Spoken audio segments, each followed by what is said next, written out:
I was getting a haircut when the barber asked if I came here alone. The scissors stopped mid-cut, and Marcus held them suspended near my ear, his reflection in the mirror staring at me with an intensity that made my scalp prickle. The question hung in the air between us like smoke, seemingly innocent but weighted with something I couldn't identify. "Did you come here alone today?" He asked it casually, but his eyes were locked on mine in the mirror with an expression that felt like a warning.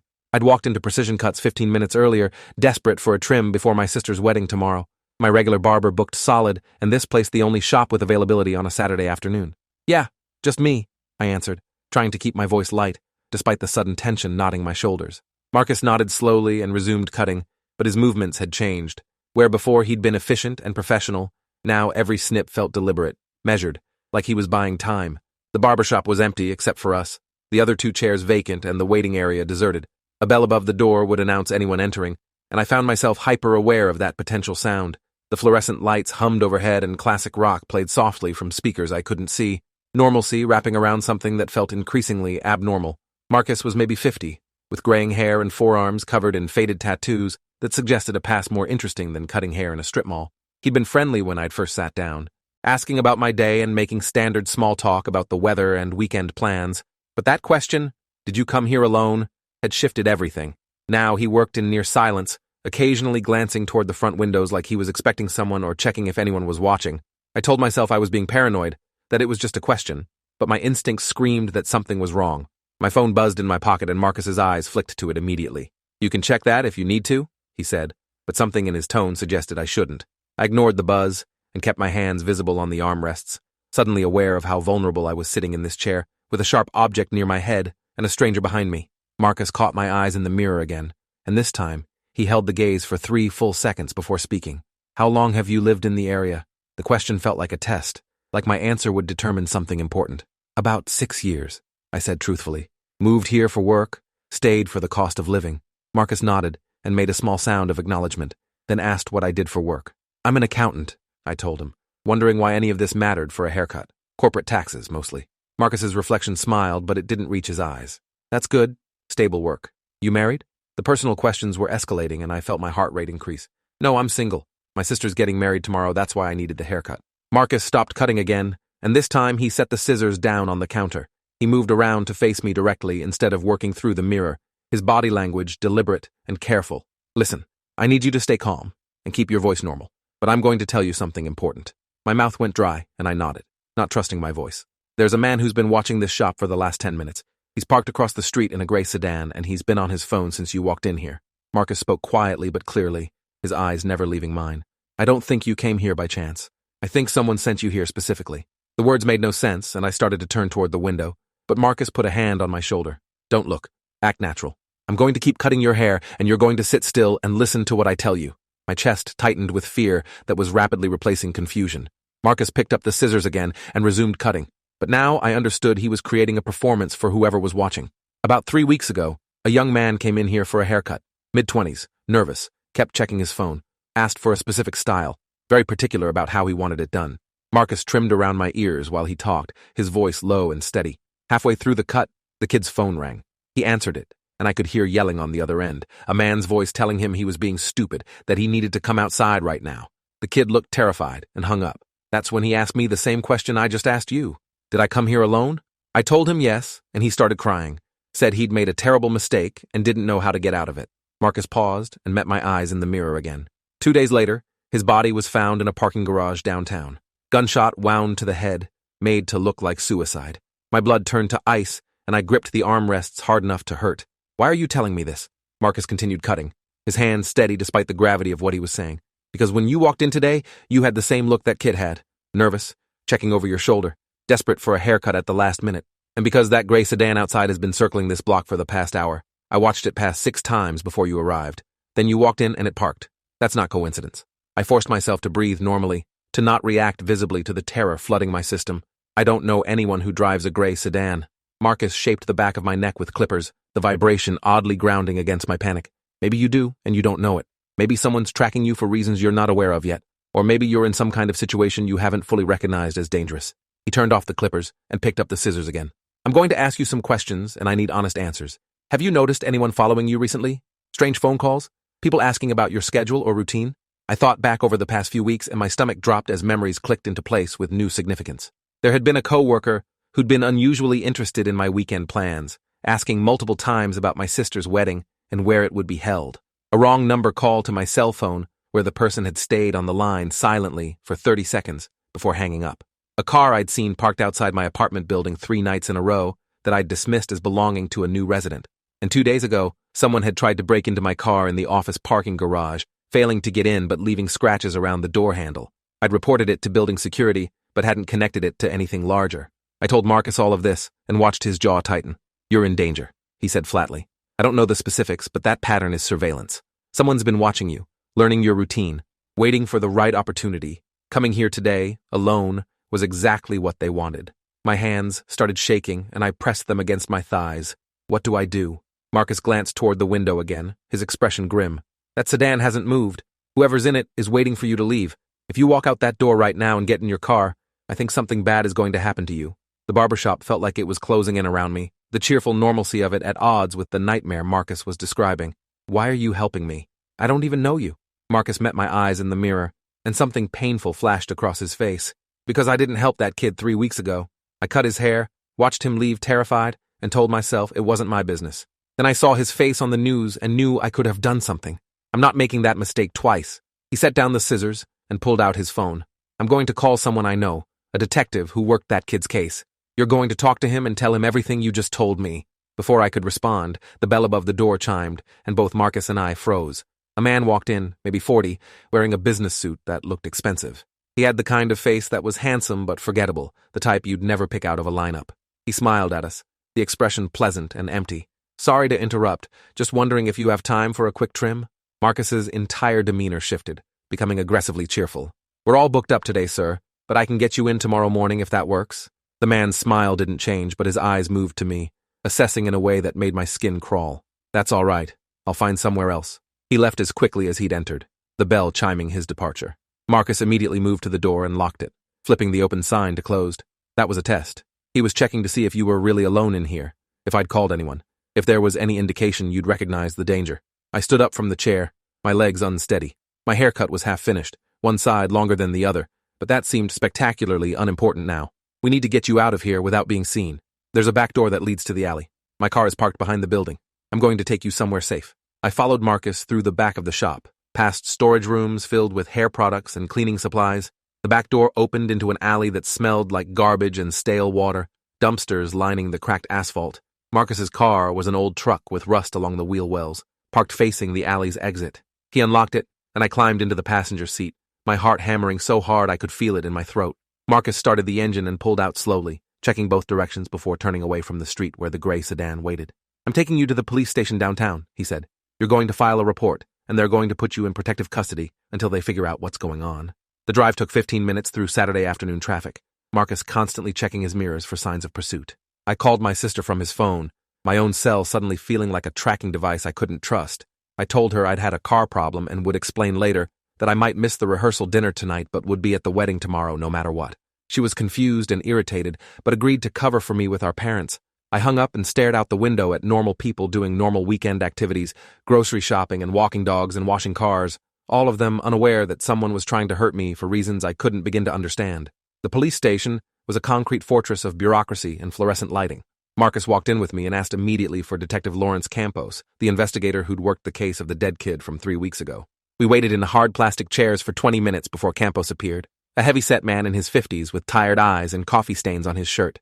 Marcus explained the situation, while I sat there feeling like I was watching a movie about someone else's life. Campos listened without interrupting, his expression growing darker as Marcus described the gray sedan and the man who'd entered the barbershop. Campos asked to speak with me privately and led me to an interview room that smelled like industrial cleaner and desperation. He had me go through everything in detail: the coworkers' questions, the silent phone call, the car parked outside my building, the attempted break-in. He wrote it all down in a notebook with handwriting so messy I couldn't read it from across the table. When I finished, he asked a question that made my blood freeze. "Do you know a man named Theo Kensington?" The name was familiar, but I couldn't immediately place it. Campos pulled out a photo and slid it across the table. "This is Theo Kensington. Does he look familiar?"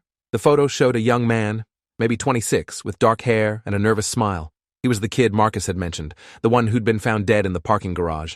I stared at the photo, and suddenly the memory clicked into place with horrifying clarity. I'd met him 6 months ago at a work conference in Austin. We'd talked for maybe 10 minutes in the hotel bar, a forgettable conversation about industry trends and which sessions were worth attending. I'd given him my business card because he'd mentioned needing an accountant for his startup. But he'd never called, and I'd forgotten about him completely until this moment. Campos watched my face and nodded. "You remember him now?" I told Campos about the conference and the brief conversation, my voice shaking with the implications. "Theo Kensington was killed because he was helping the FBI investigate a financial fraud scheme," Campos said. "He'd been working at a tech startup that was actually a front for money laundering. When he figured it out, he came to us with evidence. We put him in witness protection, but someone found him anyway. The parking garage shooting was made to look like suicide, but we know it was murder." Campos leaned forward, his expression grave. "The people running that operation are extremely dangerous and extremely well-connected. They have resources most criminals don't. If they think Theo gave you information or told you something important, they'll come after you to eliminate that risk." "But I don't know anything," I protested. "We barely spoke. I don't even remember what we talked about specifically." Campos pulled out another photo, this one showing multiple men in what looked like surveillance footage. "Do you recognize anyone in this photo?" I studied the faces, and my stomach dropped. The man who'd walked into the barbershop today was in the photo, standing with 3 other men outside a building I didn't recognize. "That's him," I pointed. "He came into the shop while I was there." Campos's expression turned grim. "That's Vincent Fletcher. He's an enforcer for the organization, specializes in making problems disappear quietly." The reality of how close I'd come to dying in that barbershop hit me like physical force. If Marcus hadn't asked that question, hadn't recognized the pattern, I would have walked out to my car, and Fletcher would have been waiting. The gray sedan, the surveillance, all of it had been leading to that moment. Campos explained that they'd been trying to build a case against the organization for 2 years, but witnesses kept disappearing or refusing to testify. Theo had been their best chance at prosecution, and his death had set the investigation back significantly.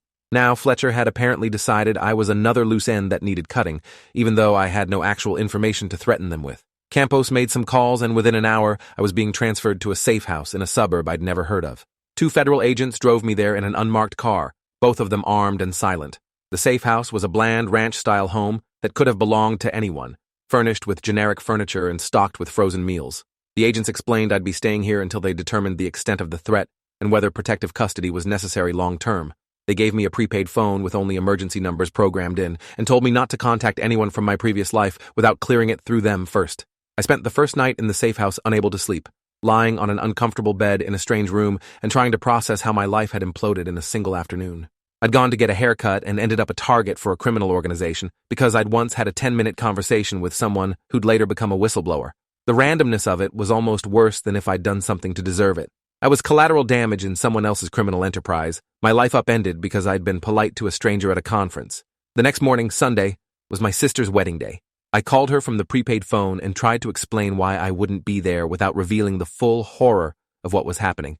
I told her I'd witnessed something dangerous and had to stay hidden for my own safety, that I loved her and was devastated to miss her day. She cried, and I cried, and our parents got on the phone demanding to know what kind of trouble I'd gotten into. I couldn't explain in ways they'd understand that I hadn't gotten into anything, that trouble had found me through the most mundane of coincidences. Agent Tran, one of my handlers, knocked on my bedroom door mid-morning and told me Detective Campos was on his way to the safe house with an update. I dressed quickly and met them in the living room, where Campos looked even more exhausted than yesterday. "Vincent Fletcher was arrested an hour ago," he said without preamble. "We put surveillance on him after your identification yesterday and caught him meeting with 2 other organization members. They were planning to go to your apartment tonight and wait for you to come home." Campos showed me photos from the surveillance, Fletcher and 2 other men standing beside a vehicle containing weapons and restraints. The images made me physically ill because they represented what would have happened if Marcus hadn't intervened. I'd have gotten my hair cut, gone home to prepare for the wedding, and opened my door to men with guns and duct tape. My absence from my sister's wedding would have been permanent, my family never knowing what had happened to me, my body maybe never being found at all. Campos explained that Fletcher's arrest had been strategic, timed to prevent the attack while not alerting the larger organization that they'd been compromised. They were hoping Fletcher would flip and provide information about his employers in exchange for a reduced sentence. But there was a complication. Fletcher's lawyer had already made clear that his client would only cooperate if given full immunity and entrance into witness protection. The same organization that had killed Theo was too powerful for Fletcher to testify against without complete protection, and the FBI was debating whether the information he could provide was worth that deal. Meanwhile, the organization would know Fletcher had been arrested and would be trying to determine why. If they figured out he'd been caught planning to kill me, they'd know I was still alive and potentially under federal protection. That made me either a valuable target or a non-issue depending on what they thought I knew. Campos explained that I had two options. Option one was to remain in protective custody indefinitely while they built their case, possibly for months or even years, my entire life on hold while federal agents tried to dismantle a criminal enterprise. Option two was to become an active participant in the investigation, to work with them to draw out more members of the organization and gather evidence that could lead to prosecutions. Both options were dangerous, but the second one at least gave me agency in my own survival. I thought about my sister's wedding happening without me, about my parents' worried calls, about my life being stolen by circumstances beyond my control. I chose option two because hiding forever felt like dying slowly. Agent Tran explained the plan carefully, making sure I understood the risks. They wanted me to return to my normal life while wearing a wire and being constantly monitored. The organization would eventually learn I was still alive and would try to assess what I knew. Federal agents would be nearby at all times, ready to intervene if I was approached. My apartment would be fitted with hidden cameras and listening devices. My car would have a tracking device installed. Every phone call, every email, every movement would be documented and analyzed for threats. My life would be normal on the surface, but underneath it would be a carefully orchestrated operation designed to lure criminals into exposing themselves. The preparation took a week. I was trained on how to wear a wire without being detected, how to have conversations that would elicit incriminating responses, how to signal for help if I felt threatened. I practiced scenarios with agents playing the roles of organization members, learning to stay calm under pressure and keep talking even when terrified. They taught me about the organization's structure, showed me photos of known members and associates, briefed me on the extent of their criminal activities. Money laundering was just the beginning. They were involved in fraud, extortion, drug trafficking, and murder for hire. Theo had stumbled into their operation accidentally, but I was walking into it deliberately. Returning to my apartment felt surreal after a week away. Everything looked the same, but nothing felt safe anymore. I knew about the hidden cameras in my living room and bedroom, the microphones in my kitchen and bathroom that would turn off when I showered to give me minimal privacy. Agent Tran and his partner Agent DeMarco were stationed in a van down the street, monitoring all the feeds 24 hours a day. Another team watched my office building, ready to respond if anything happened during work hours. I was never actually alone, but I felt profoundly isolated, cut off from everyone I knew by secrets I couldn't share. My coworker Daniel approached me on my first day back, asking where I'd been and if everything was okay. I gave the cover story the FBI had prepared about a family emergency that had required me to leave town suddenly. Daniel seemed concerned and genuine, asking if there was anything he could do to help. I studied his face, trying to determine if his earlier questions about my sister's wedding had been innocent small talk or calculated surveillance. The FBI had vetted him and found nothing suspicious, but I'd learned that dangerous people often looked completely normal. I thanked him for his concern and returned to my desk, hyper-aware of the wire taped to my ribs and the agents listening to every word. 3 days passed without incident, and I started to wonder if the organization had decided I wasn't worth the risk. Then, on Thursday evening, my doorbell rang at 8 p.m. I checked the peephole and saw a woman I'd never met before, professionally dressed and holding a clipboard. I texted the code word to Agent Tran that meant I was answering the door to an unknown person. He responded immediately with instructions to engage, but stay in the doorway. Agents were already moving into position in the hallway. I opened the door, but kept my body blocking entry to the apartment. "Can I help you?" The woman smiled and introduced herself as Rebecca from apartment management, doing a survey about resident satisfaction. Her story would have been believable, except I'd lived here 6 years and had never seen her before, and apartment management had never done satisfaction surveys in person. I answered her questions politely while watching her eyes constantly move past me, trying to see into my apartment. She asked if I lived alone, if I worked regular hours, if I traveled frequently. Each question felt like gathering intelligence. When she finally left, Agent Tran called immediately to confirm they'd photographed her and were running facial recognition. The woman was identified within hours as Melissa Ortiz, a known associate of the organization who specialized in reconnaissance. Her presence at my door meant they'd confirmed I was alive and were assessing the situation. The FBI ramped up security, adding more agents to the surveillance team and installing additional security measures on my apartment door. Campos came to brief me in person, his expression grim. "They're testing your defenses, seeing how close they can get. This will escalate. The next contact won't be a woman with a clipboard. It'll be someone more dangerous making a more aggressive approach. We need you to be ready." Ready meant different things to the FBI than it did to me. They wanted me prepared to gather evidence. I wanted to be prepared to survive. Agent Tran gave me a panic button that looked like a regular keychain, told me to keep it with me constantly. Pressing it would bring a response team within 90 seconds. He also gave me basic self-defense training, teaching me vulnerable points to strike if I was grabbed, how to create distance from an attacker, how to run in ways that made me harder to target. The training was practical, but terrifying, because it assumed a scenario where agents couldn't reach me in time, where I'd be fighting for my own survival against people who killed professionally. The next approach came during my lunch break on Friday. I was eating a sandwich in the park near my office building when a man sat down on the bench beside me. He was well-dressed and clean-cut, exactly the type who'd blend into a corporate environment. He didn't speak immediately, just sat eating his own lunch like his presence was coincidental. Then after 5 minutes, he turned to me casually. "You're Andrew Mercer, right? Work at Davidson and Associates?" My hand moved to the panic button on my keychain, but I kept my voice steady. "Yeah. Do I know you?" The man smiled, and it was the most frightening smile I'd ever seen, all teeth and no warmth. "No, but we have a mutual friend. Theo Kensington." My chest tightened with fear, but I forced myself to look confused. "I don't think I know anyone by that name." The man's smile widened. "Really? Because Theo told me he'd given you some important information about 6 months ago. Information about a business opportunity he was concerned about." I shook my head, maintaining the confusion. I meet a lot of people at conferences. If I talked to someone named Theo, I don't remember it, and I definitely didn't receive any information about business opportunities. The man studied me for a long moment, and I could feel him trying to determine if I was lying. Agent Tran's voice came through the nearly invisible earpiece I was wearing. "Stay calm. We're 60 seconds out. Keep him talking." I took a bite of my sandwich, projecting casual confusion rather than terror. The man finally spoke again, his voice friendly, but carrying an undertone of threat. "Here's the thing, Andrew. Theo was involved in something he shouldn't have been, and before he died he mentioned your name. We just want to make sure he didn't burden you with information that might cause you problems.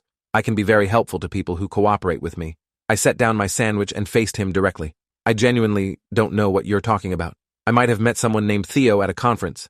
I meet dozens of people at those events, but I didn't receive any information from anyone about anything suspicious or concerning. If your friend was involved in something bad, I'm sorry, but I'm not connected to it in any way." The man's expression hardened slightly. "You're sure about that?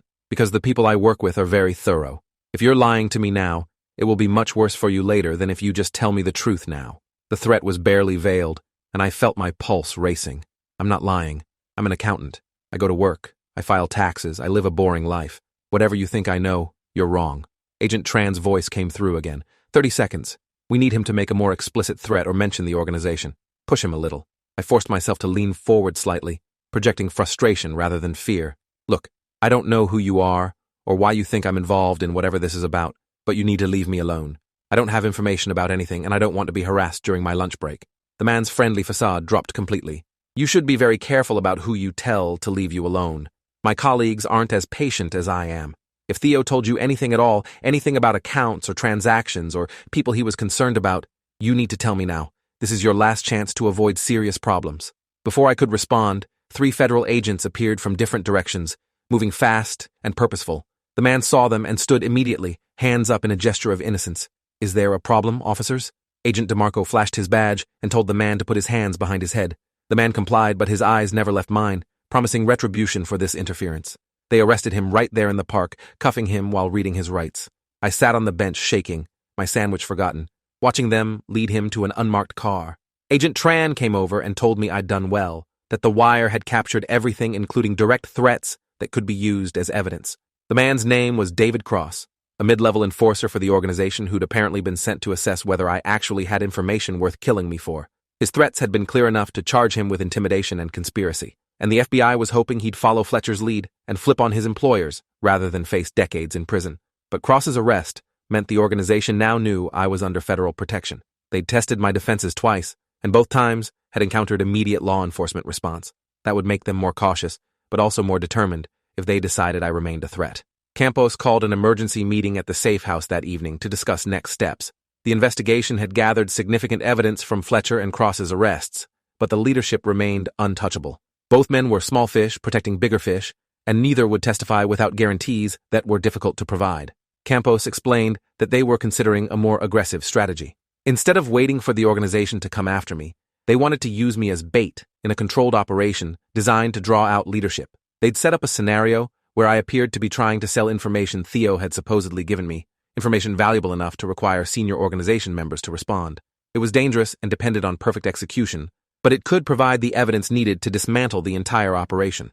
I listened to the plan and understood I was being asked to paint a target on my back and trust that federal agents would keep me alive. I thought about Theo dying in that parking garage, about Marcus's guilt for not helping him. I thought about my sister's wedding that I'd missed, about my life that had been stolen by random chance and criminal malice. I thought about the other potential victims who might cross paths with these people in the future, who might have their lives destroyed or ended because a criminal organization operated with impunity. I told Campos I'd do it. that I wanted to help end this even if it meant risking everything. Agent Tran looked at me like I was crazy, but Campos just nodded, probably having seen that same desperate determination in other people whose lives had been shattered by circumstances beyond their control. The operation took 2 weeks to plan and execute. The FBI created a fake email account and sent messages to known organization intermediaries, hinting that I had financial records Theo had given me and was willing to sell for the right price. The emails were crafted to seem naive and greedy, the work of someone who didn't understand how dangerous the information was or who they were dealing with. The organization took the bait, responding through encrypted channels and arranging a meeting to see the supposed evidence before committing to any payment. The meeting location was set for a warehouse district downtown, an area the FBI could control and monitor. I arrived at the warehouse on a Wednesday evening, driving my own car but with a tracking device and 5 federal vehicles in coordinated positions around the area. I wore a wire sophisticated enough to capture audio even in high-noise environments and had a panic button sewn into my jacket lining. Agent Tran was in my earpiece, calmly walking me through each step. Inside the warehouse, 3 men were waiting. One I recognized from photos as Gerald Whitmore, a high-ranking member of the organization who rarely appeared in person. His presence meant they were taking the supposed information seriously enough to risk exposing leadership. Whitmore was in his 60s, distinguished and professional-looking, exactly the type who could run criminal enterprises while appearing legitimate. He greeted me cordially and asked to see what I'd brought. I pulled out a folder of documents the FBI had prepared, real-looking but ultimately fake financial records showing money laundering patterns. Whitmore studied them carefully, asking technical questions designed to test whether I understood what I was looking at. I answered using the script the FBI had prepared, playing the role of an accountant who'd stumbled onto corruption and was smart enough to recognize its value, but naive about the consequences of possessing it. Whitmore seemed satisfied and named a price for the documents, a ridiculous amount that no legitimate buyer would offer. I agreed enthusiastically, and he smiled, signaling to his companions. That's when everything went wrong. One of the men moved behind me, and I felt something press against my spine, hard and unmistakable. Whitmore's expression didn't change, but his voice dropped the friendly pretense. You were very clever about setting this up, bringing federal protection, wearing a wire. We knew about all of it. This was never about buying information. This was about demonstrating what happens to people who interfere with our operations. Terror flooded through me as I realized they'd known it was a trap from the beginning and had walked in anyway. Agent Tran's voice screamed in my ear to get down, that teams were moving in, but the man behind me had a firm grip on my jacket. Whitmore continued speaking, his tone conversational despite the gun pressed to my back. Theo Kensington thought he was clever too, thought the FBI could protect him. But we own people in places you'd never expect. We knew about the safe house location, knew about the parking garage plan, knew everything, just like we knew about this meeting tonight. The gun pressed harder and I heard the safety click off. Then chaos erupted. The warehouse doors crashed open from 3 directions and federal agents poured in with weapons drawn. The man holding me tried to use me as a shield, but Agent DeMarco was faster, tackling him from the side and sending both of us sprawling to the concrete floor. Gunfire exploded in the enclosed space, deafening and disorienting. I covered my head with my arms and tried to make myself as small as possible while shouting erupted around me. Someone grabbed my jacket and dragged me toward the door. Agent Tran's voice, breathless and urgent, telling me to move, to run, that they had me. Outside the warehouse, more vehicles had arrived and the area was swarmed with federal agents. Someone pushed me into an SUV, and we were moving before the door closed, speeding away from the scene. Agent Tran was beside me checking for injuries, his hands shaking slightly as adrenaline worked through his system. I was unhurt physically, but in shock, unable to process how close I'd come to dying. Tran explained that they'd intercepted communications from inside the organization revealing the meeting was an ambush, but they'd decided to proceed anyway to arrest Whitmore and his associates. The gamble had worked, but barely. All 3 men were in custody, and the warehouse was being processed for evidence. The aftermath took months. Whitmore and his associates refused to cooperate, hiring expensive lawyers and dragging out the legal process. But the evidence gathered from the warehouse meeting, combined with testimony from Fletcher and Cross, who'd both accepted plea deals, was enough to indict 17 members of the organization on charges ranging from money laundering to murder conspiracy. The trial made national news, exposing the scope of the criminal enterprise and the systemic failures that had allowed it to operate for over a decade. I testified about my experiences, about Theo's death and the attempts on my life, about the warehouse ambush where Whitmore had admitted they'd known about federal protection but had proceeded anyway. The jury convicted all 17 defendants. Whitmore received life in prison without parole. The others got sentences ranging from 20 to 50 years. The organization was effectively dismantled, its financial networks frozen and assets seized. But the victory felt hollow because Theo was still dead, because I'd spent months of my life in terror, because my sense of safety had been permanently destroyed. I couldn't walk down the street without scanning for threats or return to my apartment without checking every room. The trauma wasn't something that ended with convictions and sentences. I visited Marcus's barbershop 6 months after the trial concluded, needing to see him and thank him properly for saving my life. He was cutting someone's hair when I walked in, but he recognized me immediately despite my vastly different haircut from another barber.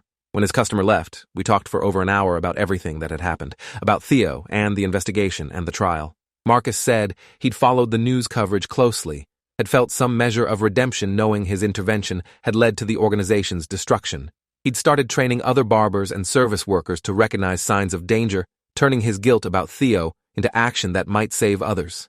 A year later, I moved to a different city for a fresh start, accepting a job that paid less but offered distance from the memories soaked into every street corner of my old life. My sister forgave me for missing her wedding after learning the full story, and we grew closer through the shared understanding that life could shatter in an instant without warning. I never walk into businesses alone anymore, without noting exits and assessing everyone present. Never ignore gut feelings about situations that seem slightly wrong. And I always answer honestly when someone asks if I came alone, because that question once saved my life when a barber recognized danger I couldn't see. If you enjoyed this, you'll definitely want to see the next ones too. So subscribe now and let me know your take in the comments.